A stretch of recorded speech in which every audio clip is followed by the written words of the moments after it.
guys, this is a video of start using world edit limits on your server. So the first thing you're going to do is obviously download it, which the most recent version is version 0.1.2 or 1.2, which will be replaced since I found a small problem with it.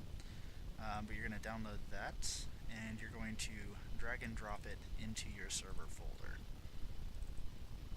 which will be under plugins, and you'll drop it here. As you see, I have it. So what's going to happen is when you start that, you're going to have this config file pop up, which is going to have a couple things in it. And there we go. So this is the file that it pre-generates.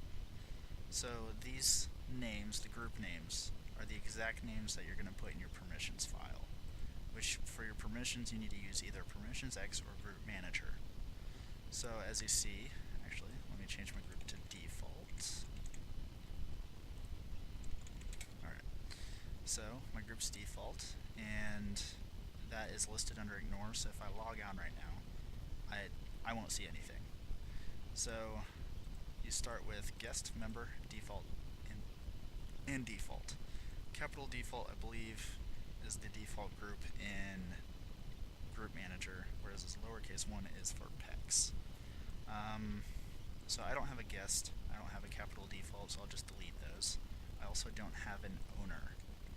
I just have member, I have default, member, moderator, and admin, as you see here. Default, member, moderator, admin. So, as you can see here, multi-world is not started. So if I logged on right now, it would just look at the default values for each person or each group and give you this value as your limit.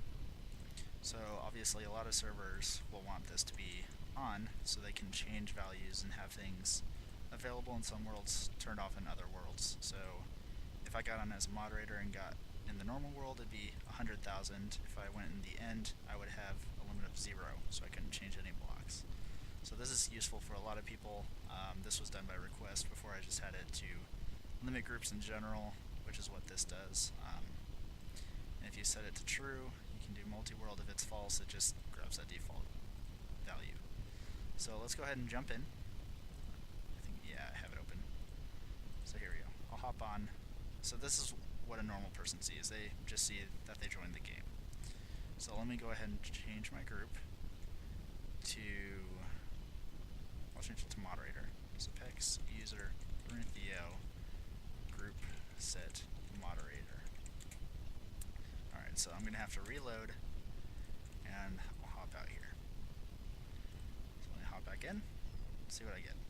Alright, so my block change limit is 100,000, which should be what it says over here, and it does. Good.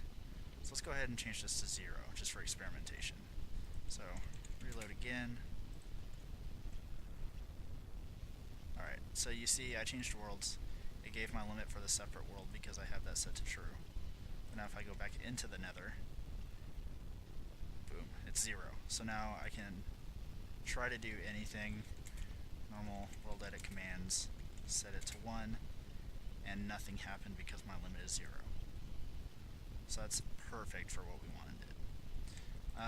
So really what it boils down to is you can add as many groups as you want. If you don't want a group to have any of this, then just throw them in the ignore. I think they're ignored by default, but go ahead and put them in here.